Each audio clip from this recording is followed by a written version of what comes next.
আপনি America, Australia বা খালজিতে বা পাকিস্তানে যে জায়গাতেই কোনো মসজিদে যান না কেন, যত জাতির মানুষই থাকুক না কেন, সবাই এক কাতারে দাঁড়ায়। এমন কোনো ভেদাভেদ করা হয় না যে সবচেয়ে ধনীরা সামনের সারিতে, মধ্যবিত্তরা মাঝের সারিতে, সুইপাররা শেষ সারিতে। না না, এরকম করা হয় না। না না, সবাই এক কাতারে দাঁড়ায়। হতে পারে বস আর কর্মচারী একই সাথে দাঁড়িয়েছে, এমনও হতে পারে কর্মচারী প্রথম কাতারে, বস শেষ কাতারে, এটাও হতে পারে। আবার এমনও হতে পারে যেই লোক আপনার জন্য কাজ করে সে ইমামতি করছে আর আপনি তার পিছনে দাঁড়িয়ে আছেন, এটাও হতে পারে। আল্লাহ এই দিক নির্দেশনা দিয়েছেন সবার জন্য।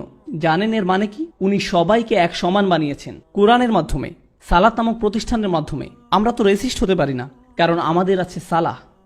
আমাদের মাঝে জাত্যাভিমান থাকার কথা নয়। আমরা এটা বলতে পারি না যে আমার জাতি তোমার থেকে ভালো, আমার জাতীয়তা তোমার থেকে ভালো, আমার ভাষা তোমারটার থেকে ভালো, আমার গায়ের রং তোমারটার থেকে ভালো, আমার গ্রাম তোমারটার থেকে ভালো। এরকম আমরা করতে পারি না। আর জানেন কখন এই জিনিসটা আমাদের আরো বেশি মনে পড়ার কথা? যখন আমরা নামাজে দাঁড়াই, যখন বিলাল রাদিয়াল্লাহু তাআলা আনহু, উসমান রাদিয়াল্লাহু তাআলা আনহুর পাশে দাঁড়ান, সেটা আমাদের মনে করিয়ে দেয় যে আমরা সমান। এটাই হুদাল্লিন নাস। এটার অর্থ এটাই। জানেন কেন আমি এগুলো বলছি? কারণ আমি মুসলিমদের মাঝে এই প্রবণতা দেখেছি। আমি মুসলিমদের মাঝে জাতীয়তাবাদ দেখেছি। আমি দেখেছি মুসলিমরা অন্য দেশীয়দেরকে নিয়ে তামাশা করে, অন্যদেরকে ছোট করে, তাদের সম্পর্কে বাজে কথা বলে, অন্যদের ভাষা নিয়ে বাজে কথা বলে।